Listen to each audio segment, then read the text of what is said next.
Olá, sejam muito bem-vindas ao programa da TV das Artes, programa MCCM, a rede Mulheres Curadas Curam Mulheres. E hoje a gente traz aqui uma história de uma artista internacional, minha conterrânea. Quer dizer, a gente mora no mesmo local, não somos nascidas lá, mas somos conterrâneas. A minha querida Isis Rigó.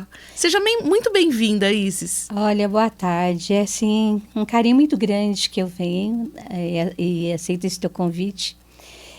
Até porque, assim, é uma história de família, né? Eu sou muito fã do seu pai, Sim. né? Ai, gratidão. E sou fã, né, de muito tempo de trabalho da cidade. Sou de Tapicerica da Serra. Um pouquinho de Embu das Artes, por conta da arte. Sim. Né? E da região. Eu te agradeço bastante o convite. Obrigada, é um prazer ter você aqui com a gente. A Isis é artista plástica, faz parte da Academia Brasileira de Arte, Cultura e História, é pesquisadora e fundadora do Instituto BR Atualidades. E é uma grande artista que eu tive o privilégio de conhecer quando eu ainda era criança, meu pai muito amigo da Isis, né? Isso. Inclusive, eu tenho um quadro de mais de 1 metro por 1 metro na sala da minha casa, que foi a única coisa que eu pedi de herança para o meu pai. E graças a Deus ele me deu em vida, né? E tá lá, um quadro seu, Isis, lindo e maravilhoso. Ai, que orgulho, né?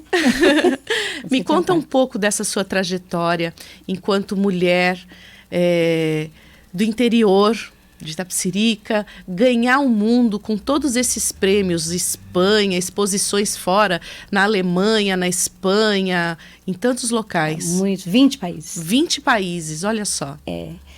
Na verdade, a história começou vou começar um pouquinho lá da infância, né? Eu nasci de 7 meses. Nossa. E fiquei muito agarrada com a minha mãe. Nasci de susto, né? Um cachorro mordeu minha mãe Nasceu de susto. E eu nasci de susto. Mas eu fiquei muito agarrada com a minha mãe. E aí a infância foi assim. Quando chegou a idade escolar, eu não consegui aos 7 anos desgrudar da mãe para poder estudar. Fiquei os 7 anos assim em casa. Com 8 anos eu também não queria ir para a escola. Uhum. Aí para me agradar, para eu ficar na escola, a professora me deu um caderno de desenho. Olha! Com um lápis. E eu não fazia parte do grupo, né, das crianças na sala de aula. Eu fiquei num cantinho desenhando. Uhum. E eu não queria conversar com ninguém. Aí, com a cartilha, que tinha bichinhos, né, aquela coisa silábica, aí eu vi um carneirinho. E a professora pôs o carneiro lá na cartilha e eu não queria participar de nada. Eu peguei o lápis e comecei a desenhar o carneirinho. E desenhei, eu não sabia que desenhava. Uhum. Desenhei esse carneirinho pulando a cerquinha com florzinha e tal. Eu tentei ser o mais próximo do que eu vi o desenho. Sim. Quando eu acabei de desenhar, a professora veio olhar e falou: quem desenhou para você? Olha. Eu falei: eu desenhei. Ela falou: não, mas está muito perfeito o desenho. E foi assim o meu início da arte, né? Que eu me descobri desenhando, que eu me descobri fazendo alguma coisa. Uhum. E aí eu fiquei desenhando e mais me preocupando em desenhar do que aprender a ler e a escrever. Sim. E assim foi minha trajetória. Quando eu cheguei na 5ª série, que então era a 5ª série, teve um concurso de arte.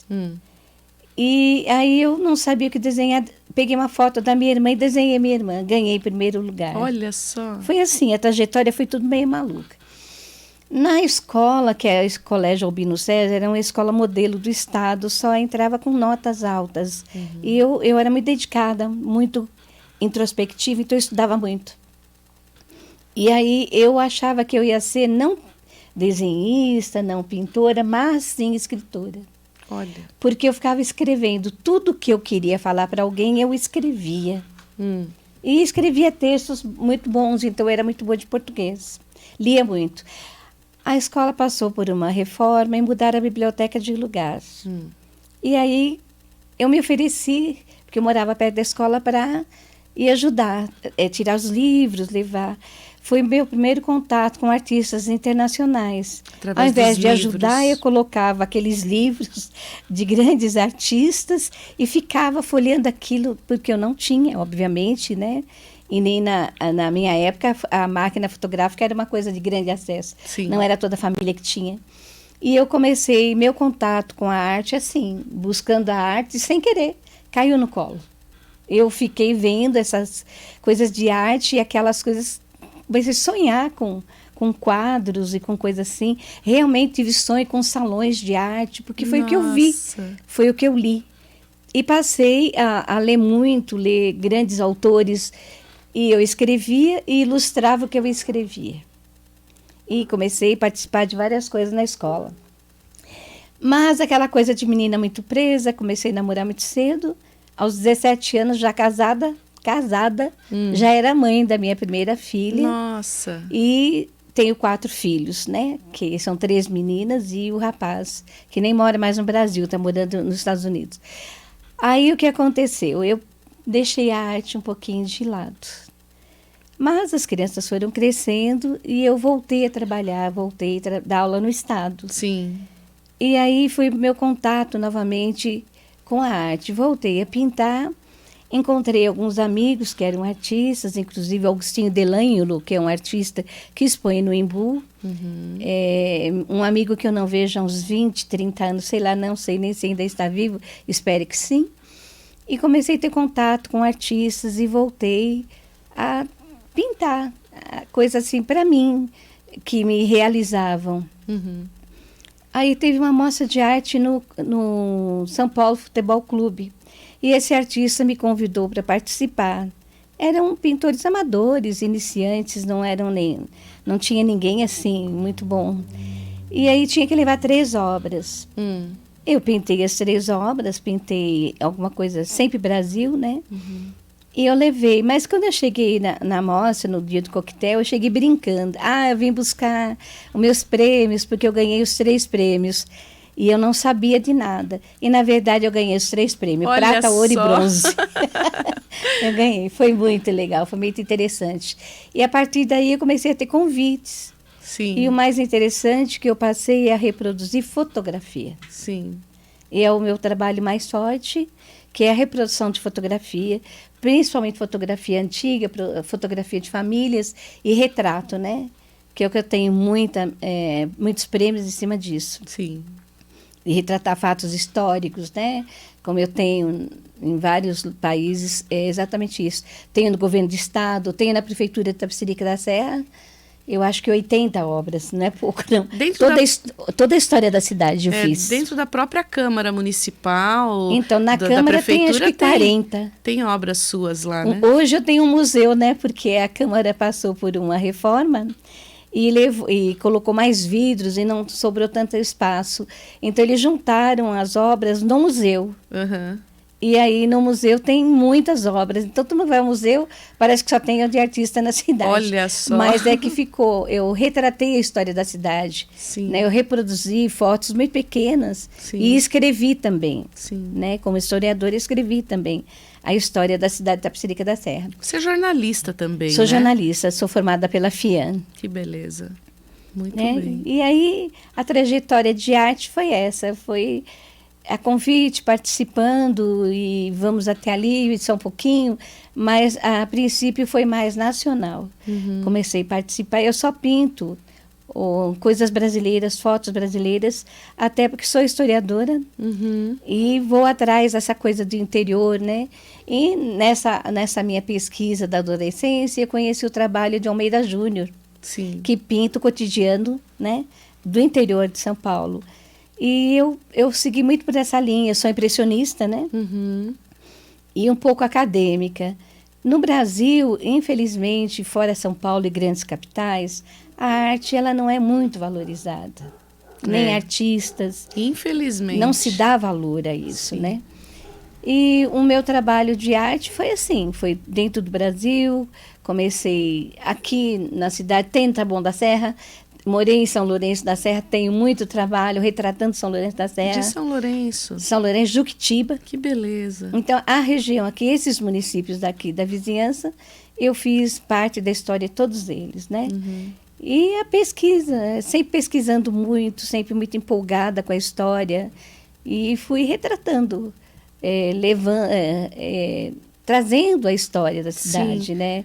porque muita gente não conhece, né? E quando vê aqueles quadros, o meu quadro mesmo é da Rua 13 de Maio, que é o centro de Itapecerica, e tem boi passeando lá, que é um retrato bem antigo, ainda não era asfaltado nem nada. E é muito bonito de se ver, porque as pessoas enxergam locais que elas passam todos os dias como era antigamente. E é muito lindo. Então, eu sou da cidade de Itapecerica, meu avô, que é o Dr. Léo, né, que arrancava o dente prático, né? Dizem que ele arrancava nunca o que estava doendo. Nossa. O que estava próximo. Tem muita história. Mas eu fui criada com primos, né, que me amarravam ali na Praça da Matriz para brincar, e eu era sempre a pessoa que era capturada pelos meninos, né? Era a mocinha do filme. Eu era, né, nem era mocinha, eu estava sempre presa por eles.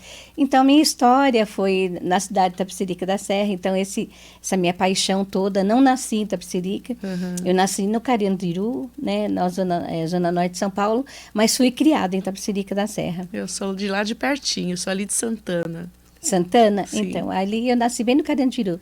Então, tem essa coisa assim, da região, eu trabalhei, morei, conheci os prefeitos, né? Trabalhei com os prefeitos de toda a região e sempre buscando esse lado da arte, né? Você sempre esteve muito envolvida com a história da cultura, né, da região? Sempre, sempre muito envolvida com a cultura da região, até porque, por ser historiadora, né, eu me formei depois de casada, né, depois fiz jornalismo, depois das crianças crescidas já, porque eu tive filhos muito jovenzinha, né, e eu tive que me dedicar a eles. Depois acabei meu curso de professora, eu fui trabalhar carregando 4 filhos, né, ia dar aula e já carregava os filhos juntos.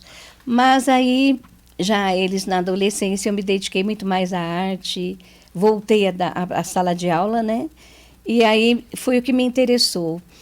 Os alunos que tinham mais dificuldade de assimilar, de participar, aqueles alunos que os professores chamam os terríveis, né? Sim. Eles tinham mais tendência e mais facilidade com a arte. Sim. Foi aí que eu criei um projeto, né, chamado Arte ao Alcance de Todos. Que é incrível, eu estava lendo esse projeto, achei bárbaro. E esse trabalho é voluntário.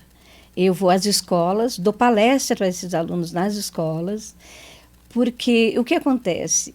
Nas escolas estaduais, na periferia, eles acham que a arte não é para eles.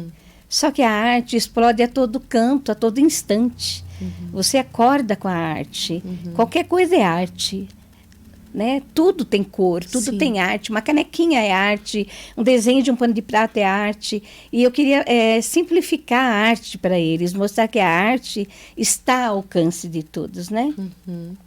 E com esse projeto, eu vi a necessidade de tirá-los da rua através da arte, né? Porque não existe, eu acho que aqui na região, não tenho visto, não vi em Itapecerica, existe o projeto do papel, mas, de fato, o resultado disso não tem.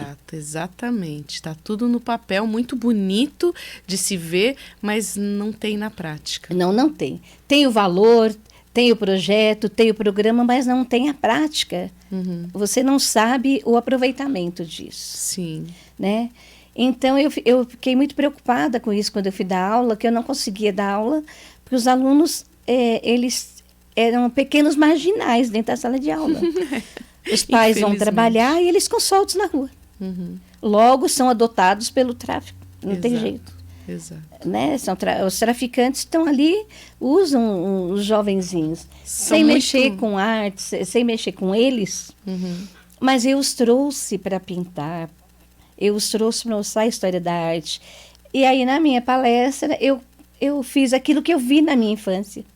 Eu trouxe os grandes artistas, mostrei os museus e mostrei o meu trabalho. Me utilizei mostrando o meu trabalho. Sim. Como é que eu fiz, como eu entrei em contato com isso, como eu vi que havia possibilidade, através da arte, de crescer, de sair desse cenário. Sim. De anonimato, de eu desenhar e não ser valorizado, de eu pintar e não ser valorizado, de eu ter um projeto de pintar. A cultura tem projeto de várias prefeituras. Sim. Aqui. O que eu faço com o que eu aprendi? Não existe um trabalho, não existe um projeto que te orienta onde vou vender. E dar encaminhamento, né, para esses Não. artistas. E aí esse projeto Arte ao Alcance de Todos, que eu comecei a fazer nas escolas, eu descobri que os alunos mais difíceis, eles tinham uma tendência de arte fortíssima. Pois Né? é. Uma verve assim, cultural muito forte. E que eles não tinham como extravasar isso, a não ser ficarem... Não tinha um caminho, não tem visibilidade. Eu fui coordenadora também de arte do Colégio 8 de Maio, Itapecerica da Serra, que você conhece, doutor Luiz Estudei lá. Beraldo. E o que acontece? Eles têm um trabalho maravilhoso de aula ao ar livre, Sim. de levar os alunos ao museu, mas explicando o que eles vão ver. Porque no Estado, eles levam, as escolas do Estado levam os alunos. Mas só leva, não Leva. tem um porquê. Tanto que os alunos veem a arte, eles começam a fazer micagem, tal, na frente da arte. Eles não entendem a arte, não entendem o momento de arte. Sim. E foi exatamente esse trabalho que eu fiz. Mas aí eu fui mostrando que você pode desenhar que aquilo é arte. Uma canequinha que tem em casa é arte. Um banquinho é arte. Arte da madeira. Que tudo você pode transformar, arte no papel. Sim. Você pode fazer a arte através de artesanato, de caixa de papelão, de qualquer coisa é arte. Ela tem inúmeras expressões, né? As expressões artísticas são infinitas. Sim. E hoje, a maioria dos jovens, pobre ou não, a maioria tem celular. Tem. E a maioria do celular fotografa. Então, eles têm muito mais acesso à arte do que eu tive no meu tempo. Sim. Que eu tive que descobrir por acaso uma biblioteca. Né? Hoje as escolas do Estado, graças a Deus, têm biblioteca. Você pode pesquisar. Então, As próprias escolas têm, né, as suas mini bibliotecas. Tem, eles têm um trabalho brilhante. A escola que eu trabalhei muitos anos, 10 anos, Joaquim Fernando, que é no Parque Paraíso, Sim. hoje é uma escola modelo do Estado. Sim, é muito boa. É uma escola fantástica. Então, hoje se oferece muito mais. Mas ainda não se descobriu uma coisa: como atrair, como mostrar isso, como tirar de dentro de você a arte. É porque quando a gente fala em arte, só pensam em dança, pintura ou artes cênicas. É muito difícil que você tenha, que as pessoas tenham essa visão contemplando as diversas formas de arte e como viver disso. Que é a tal do desenvolvimento de potencialidades, né? Aquilo que você faz de melhor. Eu sou professora e esse ano eu tive que voltar para a escola, estou com o 4º ano. Alunos de 8, 9 anos. Primeira semana eu peguei um aluno terrível. Terrível. Aí eu sou especialista em educação especial, você já fica dando os transtornos, né? Isso é TOD, isso é TDAH, você já fica analisando. E não é. O menino, ele é carente,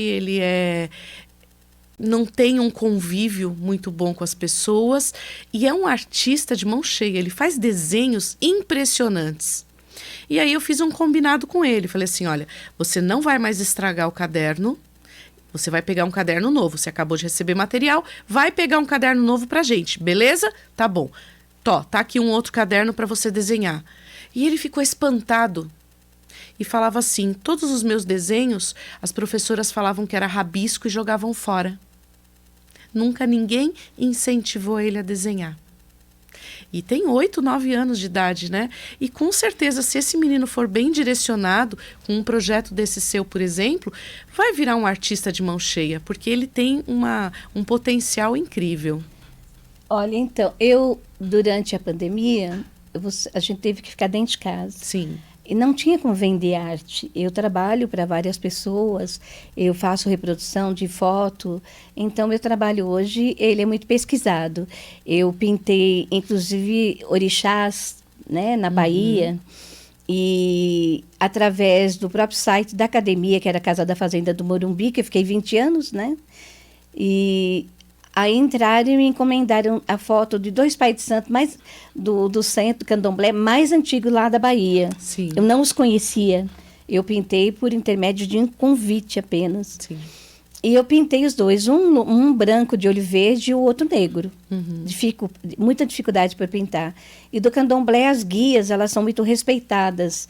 E os pais de santo do candomblé, eles têm muito ouro que faz parte do poder do trabalho que eles têm. Então, eu pintei esse trabalho, 1,80 m de altura está lá na Bahia. E quando eu acabei, ele veio buscar aqui, porque ele não acreditou que era o rosto dele, ficou perfeito, ficou hiperrealista, né? Que legal. E ele veio buscar. Então, esse trabalho de arte, ele dá uma abertura muito grande. É isso que as pessoas, às vezes, falam, eu vou pintar, vou vender onde? Né? Como eu vou vender? Hoje aqui tem o Embu das Artes, que tem espaço para isso. Itapecerica tem, São Lourenço da Serra tem. Todos eles têm, né? E, novamente, eu volto para a escola falando do meu projeto, esse que, para mim, é assim, o que eu me dedico muito. E faço hoje dentro do Brasil todo, não só aqui em Itapecerica da Serra. Da chance do aluno expor. Está faltando roda de conversa para que esse aluno tenha um momento de se expor, de se colocar, de dizer, eu gosto de tal coisa. Então, quando você descobriu arte no seu aluno. Você pode descobrir, e eles podem descobrir também, que podem escrever aquilo que o atormenta, que é a agonia, exteriorizar e ser um escritor fantástico. Olha que maravilha, né? É isso que você tem que mostrar. Eu costumo dizer, não adianta você só oferecer, fazer a compra e deixar ali. Se você não ensinar a cozinhar, não faz nada, não sai dali. Né? Então, você tem que mostrar como é que brota a arte. Que o que ele faz, de repente, sendo arteiro dentro da sala de aula, ele pode ser, ao invés do arteiro, o artista. Um artista, exatamente. E se expor. Então, ele pode ver o que ele quer fazer. Isso é muito bom. Você vai descobrir isso na periferia, você vai descobrir isso em todo canto. A arte, ela explode a todo canto, a todo momento. Perfeito. Só que, assim, existem grandes projetos, mas o projeto tem que acompanhar mais perto a criança. Mais perto o artista. A criança que tem esse TDAH, que é terrível, meu neto tem. Se você falar para ele, vamos fazer alguma coisa com argila, um trabalho manual, eles adoram, eles querem fazer, porque eles têm que sentir ocupados. Eles têm que fazer. Aí você fala para o meu neto, vamos estudar história. Ele fala, vou fazer o que com isso? Então, eles têm que entender o que é útil, né? Essa grade curricular que a gente tem, você professora, eu professora. Aí eles ficam, eu vou fazer o que com isso? Então, você tem que motivá-los para completar minha carga horária. Na época, podia completar com outra matéria. Eu dava aula de ciências. E eu usei a arte na aula de ciência. Que legal. Para que os alunos se entusiasmassem. Nunca dei prova escrita. Eu dava prova oral. Mas era um aluno contra o outro. Então, o que está faltando, que eu vejo que está faltando, que a gente vê hoje, os alunos muito... As crianças, os adolescentes muito presos em jogos, em internet, falta motivação para estar fora dela. E eu sei que você tem uma história de superação muito grande também, né? Você estava me contando esses dias que você precisou se reinventar enquanto mulher, enquanto profissional, para superar uma depressão também. Eu tive depressão pós-parto da minha última filha. A minha cesárea, eu estava amamentando e a cesárea abriu. Nossa. E eu precisei tomar um antibiótico muito forte e ela teve vômito com sangue. E eu fiquei chocada, então eu tive essa depressão pós-parto. E passei a ter crises horríveis. Então eu tive que já desde essa época me ocupar de alguma maneira, não só da casa, para poder sair dessa... terapias, né? Eu tinha que fazer para poder sair disso.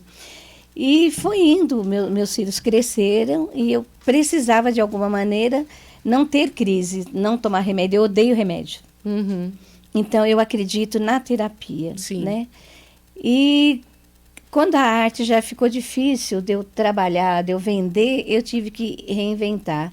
Aí eu fui fazer outra coisa. Eu sou hipnóloga hoje. Nossa, que bacana! Sou master em hipnose e acabei cuidando de mim mesma com auto-hipnose. Através da hipnose. Que beleza, olha! Eu tenho 15 cursos de pós-graduação, porque uma coisa foi puxando a outra. Eu precisava de uma coisa, Eu me formava, daqui a pouco precisava de outra, a outra foi puxando a outra. Complementa, né? Só complementos.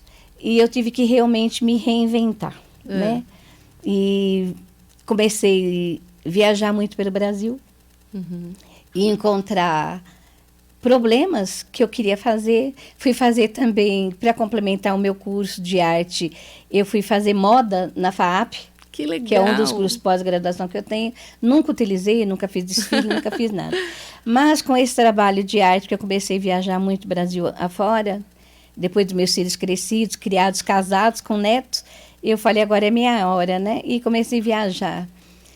Sem falar da vida mais particular, mas da vida só da arte, eu descobri grandes artistas, donas de casas que poderiam de alguma maneira se reinventar também. Mas elas também eram ótimas cozinheiras, faziam bolo. Como vou vender? Então a arte novamente, vamos criar caixinha, uma caixinha que chama atenção, vamos fazer. E eu chegava na cidade, ao invés de trabalhar como jornalista, eu ia ser voluntária. E aí você passou a ajudar outras mulheres nas suas dificuldades, com toda essa bagagem que você teve na vida. Aí eu trabalhava como jornalista, a gente tem uma empresa de pesquisa e de coordenação política. Quando eu chegava numa cidade que eu achava um artista diferente, eu ia aprender o que ele fazia. Que legal. Eu queria ficar sentada lá e... Como é que faz isso? Aquela coisa da arte, de querer assimilar tudo ao mesmo tempo. Então, hoje o pessoal fala, você faz o quê? Ah, eu faço cerâmica. Você faz mais o quê? Faço crochê, faço tricô. Então, porque tudo uma coisa foi puxando a outra. Que bacana. Né? E aí eu fui começar a trabalhar com empreendedorismo voluntário e fiz praticamente todos os estados brasileiros, levantando histórias de mulheres que tinham talento, mas não sabia o que fazer com o talento, que precisava alimentar o filho, mas como assim? Onde eu vou fazer? Onde eu vou vender? E aí começamos a juntar mulheres em vários estados. E aí você palestrava para essas mulheres e dava essa orientação. Vamos fazer, o que você faz? O que a outra faz? Roda de conversa. Vamos ver. Então, se você fizer isso, tal coisa, vamos ver com o prefeito se ele nos dá um espaço, uma feira de arte, como vender isso. Vamos mudar a caixinha, vamos mudar o jeito de vender, o jeito de divulgar grupos de mulheres. E foi assim que eu comecei a envolver a arte com o empreendedorismo, né? E me dedico hoje integralmente a isso. Quando eu posso, escrevo. Estou escrevendo um romance sobre o Rio São Francisco, até porque hoje o meu escritório no norte de Minas é ao lado do Rio São Francisco. Que legal. E aí descobri cidades que... Eu estou mais em Minas, né? Mais Minas, mais Goiás e Brasília. Então, o que acontece? Eu fui descobrindo que o folclore mantém a vida dessas cidades, né? E aí eu comecei a estudar tudo isso e ver que tem cidades que vivem exatamente do rio e das histórias antigas. Que bacana. Então, elas fazem crochê e vendem para turista. Elas fazem roupas que... Aí a gente começou a trabalhar um pouco do que eu aprendi. Usar o crochê com roupa, com chita, com outras coisas, chitão na tela. Aí tudo que eu tinha de possibilidade, sementes e coisas, eu comecei a fazer obra de arte com... sementes, com folha seca, com não sei o quê, com tudo que eu encontrava pelo caminho. E aí comecei a fazer moda com elas do que eu encontrava pelo caminho. Que legal! Renda e coisa do gênero. E agora eu tenho escritório em Minas e vim para São Paulo para ficar um pouco aqui, porque tenho filhos, né? Aqui tenho netos. Eu então, aproveitei a viagem, já te catei. Aí eu fico assim... Eu sou meio mineira e sou meio paulista e meio do mundo, né? Porque com a minha arte eu tive aquilo que é o mais bacana. Eu viajei, até eu tenho aqui, olha, o meu passaporte de artista da Academia de Arte, né? E eu tenho entrada livre nos países pela arte. Olha a importância disso. Além de eu ter o meu passaporte, eu tenho um passaporte... né, da Academia de Arte, em que eu sou acadêmica, né? Só concurso, né? Eu já recebi todos os prêmios que eu podia, já não participo, a não ser como jurada. Então, eu fui, mas assim, eu me vejo aluna desse mundo aqui. Eu vivo aprendendo. Que lindo! Quer dizer, eu vivo correndo atrás do que, assim... quem pode me ensinar o quê? Dentro da sua arte, todos os prêmios possíveis você já ganhou. Já tive. E você ainda se coloca hoje como uma aluna do mundo. Ah, que sim, bacana. Eu chego lá em Minas e eu vejo que eu não sei nada. Né? Eu não sei absolutamente nada. Continua sempre aprendendo, né? Eu vejo aquelas pessoas tirar do nada, da terra, e fazer um vaso maravilhoso. E eu fico, nossa, eles são artesãos, não tem nada.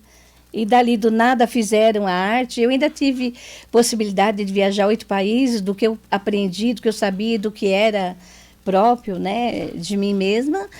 Eu fui aprender, desenvolver, pesquisar, fazer faculdade, né? Tanto que eu cheguei a mais de 15, né, pós-graduação, e estou começando mais 2 agora. Nossa! Que é de conselheira, né, empresarial, né? Sim. Porque eu já faço isso. Que beleza. Mas aí eu queria saber como funciona. Vamos ter a formação, né? Vamos em cima. A formação. E como é pós, aí você faz em 1 ano, é rápido. Sim. E hoje, graças a Deus, as faculdades estão dando a possibilidade de você fazer cursos online, que facilita para muita gente, abriu as portas para muita gente, né? E vejo muita gente fazendo faculdade. E vejo a dificuldade. Olha, a cidade que eu estou, o aluno, para fazer uma faculdade, ele tem que ir de ônibus até Montes Claros. Nossa. Que dá 200 quilômetros. Nossa. E em como todo que faz dia. Isso todo dia? Sai 5 horas da tarde e volta 1 hora da manhã. Então, veja a dificuldade, gente. O Brasil é um mundo, com vários mundos por dentro, que são os estados brasileiros, completamente diferentes um do outro. Sim. O jeito de falar, o jeito de vestir, a alimentação. É um Brasil com muitos mundos, né? Eu vejo o Brasil um mundo, com muitos mundos por dentro, né? E indo lá para fora, eu vi o quanto o Brasil é respeitado enquanto país. E aqui a gente tem a síndrome do vira-lata, né? Tem a síndrome que é do sempre vira-lata. o pior, que é sempre o último, não enxerga a grandeza, a grandiosidade que é. Então, a minha preocupação maior é disso. Eu não pinto paisagens de outros lugares, a não ser do Brasil. Eu tenho 2 próximas exposições que eu vou fazer. Uma vai ser no museu aí em Tapecerica da Serra, dia 16 de junho. 16 de junho. Dia 16 já fica de junho. O convite. Dia 16 de junho. Eu vou fazer novamente, já tem muitas obras minhas lá, vou fazer um outro repertório agora, com 20 obras apenas, lá no Museu de Tapecerica da Serra. E pretendo ir fazer aqui também a história, meio que do jeito que eu vejo, do jeito que o povo vê a história do Embu, não do jeito que ela é contada, do jeito que o povo vê. Sim, você e tem resgatar pinturas. Isso. Você tem pinturas do Embu também? Olha, eu nunca expus aqui no Embu. Mas você tem obras do Tenho Embu das obras artes? do Embu. E tenho obras de Juquitiba, tenho de São Lourenço e tenho também de Taboão da Serra, toda a história. Se você me permitir, eu acho que eu posso dar uma forcinha para a gente conseguir fazer uma exposição aqui no Embu. Nossa, eu ficaria feliz da vida, porque assim, eu nunca expus aqui, tem muita artista daqui, eu respeito demais todos os artistas daqui, assim como tem outros que também expõem na praça, né? Mas eu não só pinto, eu estudo cada obra que eu faço, histórica, eu faço escrevo tudo a respeito. Tem todo um estudo todo um estudo de cada obra, como foi aquele local, quem viveu ali. Isso é muito enriquecedor. Eu faço um levantamento da história da cidade, né? E o que mais fico triste de saber é que assim, as cidades não se conhecem. Sim. Ninguém sabe de si mesmo. E não existe uma trajetória de vida sem que você conheça a sua família. De onde você veio? Por que você está ali? O que aconteceu ali? O que aconteceu? Como você chegou até ali? Mesmo que você não seja dali, a tua vida, a tua trajetória foi ali. Perfeito. Tem que se respeitar onde te recebeu. Perfeito. Né? Tá ótimo. O que você daria de mensagem para as mulheres que te assistem, que, assim como você, têm um desejo de ganhar o mundo, mas ainda ficam receosas? Eu falo assim, olha, que a mulher, ela é naturalmente economista, mesmo sem estudar economia. Ela sabe fazer cálculos fantásticos sem ser boa de matemática, porque ela tem que dividir aquilo para os filhos. Ela tem que dividir o que ela não tem, ela tem que reinventar para dar alimento para o filho. Isso no Brasil inteiro. Com certeza. Né? Eu que fui no mundo conhecer inteiro mesmo. No Brasil, no mundo, mas assim, eu vejo muito a partir de mim, do meu quintal. Né?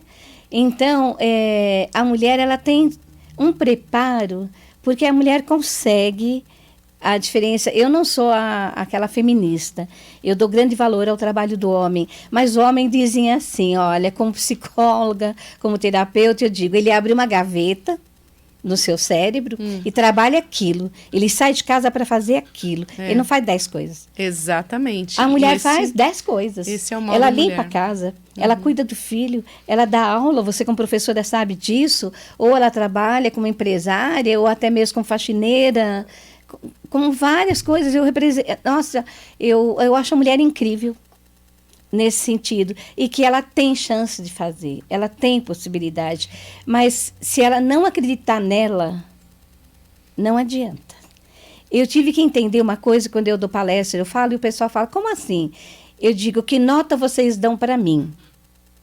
Obviamente, quem não te conhece vai começar do mínimo. Como é que vai te dar 10 se não sabe de você? Não conhece totalmente. E eu falo, olha, eu dou a nota máxima para mim, porque eu sei o que eu corri, o que eu me sacrifiquei, o que eu deixei de fazer, o que eu deixei de ter para mim, para eu conseguir chegar onde eu cheguei, para ter a coragem que eu tive, os medos que eu passei, os medos que eu tive que enfrentar e os fantasmas que eu tive que matar sozinha.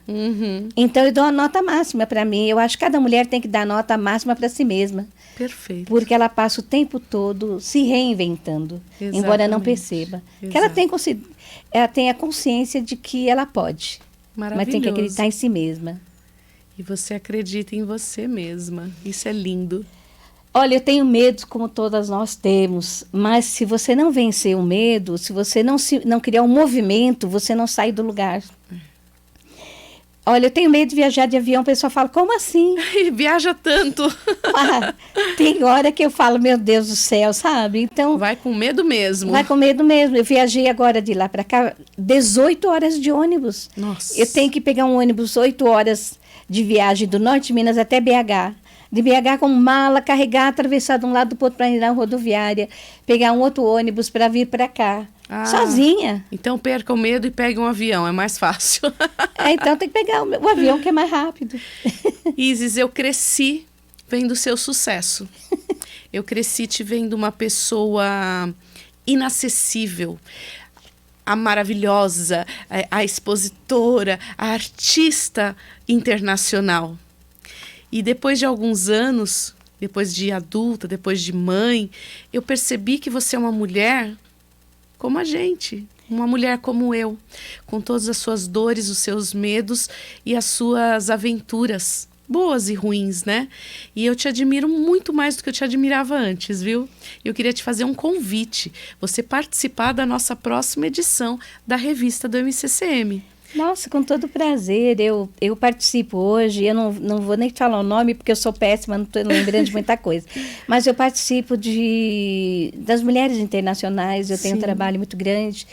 E eu vivo fazendo projeto, é bem próprio de professor, está sempre fazendo projeto, escrevendo. Sim. Eu mandei para a ONU durante a pandemia, eu mandei para várias faculdades, mandei para a Inglaterra, mandei para outro lugar. E graças a Deus, meus projetos hoje começaram a... Olha, da época da pandemia para cá, eu tenho agora colhido alguns frutos e tenho recebido alguns prêmios. Numa próxima oportunidade, eu trago para você, até mandei para você algumas medalhas. Sim, eu vi. Que o pessoal fala, como assim? Tudo isso você tem? Eu tenho, não sei, mais de 40, 60 certificados entre medalha de ouro e prata. E eu falo, aquilo é muito importante quando você recebe. E depois eu guardo. A medalha é a mesma coisa. Para mim, cada obra que eu faço é algo de mim que saiu. Então, não tenho orgulho nenhum, assim, nesse sentido, de dizer, você é arrogante. Não, não tenho essa arrogância. Eu tenho orgulho do meu trabalho, não sou arrogante. E até uma amiga em Itapecerica falou que ela, na Câmara, tem um quadro e que ela encontrou uma pessoa... E a pessoa estava admirando a obra. E é um rolo de fita, de filme, acho que você já viu. Na entrada, sim. Na entrada. E a pessoa falou, nossa, essa pessoa deve ser maravilhosa, incrível. Ela falou, minha amiga, nossa, como assim? Você conhece a Isis? Ela falou, é a pessoa mais simples que tem. Isso mesmo. Então, eu sou bastante simples, realmente, nada me incomoda. Eu cheguei para entrevistar um senador e meu sapato caiu o salto. Ai, meu Deus. Sabe aquelas coisas que você guarda e Sim. vai dando umidade? Eu não tive a menor dúvida, eu arranquei o sapato e entrei para fazer parte da coletiva de imprensa descalça. Nossa. Até hoje eu encontro o senador e ele fala, você é aquela artista que entrou na minha sala descalça. Para você ver, às vezes, um sapato que podia ter custado, sei lá, 4, 5 mil reais, não ia aparecer tanto quanto eu descalço com o sapato das costas. Então, eu tenho essa coisa de me reinventar. Não dá assim? Vai assado. Como é que dá? Entendeu? Muito bom. Funciona assim. Isso é lindo, parabéns, viu? Parabéns por toda a sua trajetória e gratidão por estar aqui com a gente, dividindo a sua história. Não, quando você me disse, vamos, eu falei, nossa, eu fiquei mega contente, eu quero ir, sim, eu quero participar. E uma coisa que eu gosto muito de fazer na cidade em que eu estou, não sei se você ainda tem tempo para eu falar sobre isso, eu cheguei, não tinha agência de desenvolvimento, não tinha associação comercial, aí eu fui a primeira secretária, eu criei tudo isso e fazer. Nossa. Mas a coisa que eu mais... É uma cidade muito quente, chega a 40 graus, não tem inverno, né? É muito frio, é muito quente no norte de Minas. Ver aquelas pessoas que trabalham limpando a rua, né? E sem comer, muito pobres, né? E aí eu cheguei e comprei um saco de pão, mortadela e comprei um chapéu para cada um. Eu achei aquilo máximo, eles queimando a cabeça. E aí eu falei, se eu entregar, eles vão achar que eu estou sendo muito... Sabe, a querendo aparecer. Intrusiva. Eu sentei com eles para comer pão com mortadela e até hoje eles falam, como assim uma jornalista de São Paulo? Porque a arte lá é mais difícil de falar como artista lá. Uhum. Lá eu sou conhecida como jornalista. Sim. Mais do que a arte, porque a arte é para quem pode lá. Ninguém vê a arte muito assim. Não dá muito valor. A gente precisa levar mais cultura para as pessoas. Tem que levar né? a cultura, né? E aí eu vou te falar, é incrível quando uma pessoa sempre se vê com alguém que ele acha que é diferente dele, sentar e conversar com ele. Eu acho que as pessoas todas, assim como aquela professora que me deu um livro, um caderno, eu desenhei um carneirinho, quando você dá atenção e chama a pessoa pelo nome, ela se sente muito bem. Vamos valorizar o próximo, para que o próximo tenha condições de também viver, né? Uma coisa tão pequena às vezes muda a história, né? Essa a minha mensagem. Até porque nós temos um período tão curto aqui nessa terra que não vale essa arrogância, não cabe, não. Eu te agradeço muito, muito mesmo por você estar aqui. Eu sei como você é ocupada e espero que a gente consiga em breve fazer uma nova entrevista, fazer outros projetos, tá bom? Vai ser bem interessante. Eu tenho, assim, de vários lugares que eu passei, coisa bacana para contar. Que legal. E incentivar que outras mulheres o façam. Porque para chegar em alguns lugares, eu fui de moto, sem andar de moto, fui a cavalo. Então, tem várias coisas interessantes. Gente, dá para você ganhar dinheiro, dá para você ser uma empreendedora dentro de casa. Precisa ter coragem. Ótimo. Tá bom, gratidão, viu? Muito obrigada. Gratidão por estar aqui, gratidão por todos estarem aí me vendo, né? Agradeço muito, muito. Obrigada. Um beijão para você. E assim a gente termina mais uma entrevista com essa artista incrível, Isis Rigó, que veio nos agraciar com a sua história. E assim como ela, se você tiver uma história de superação, uma história inspiradora, vem contar aqui com a gente. Entre em contato com a TV das Artes ou no Instagram com @rede.mccm e vem contar a sua história. Muito obrigada e até um próximo programa.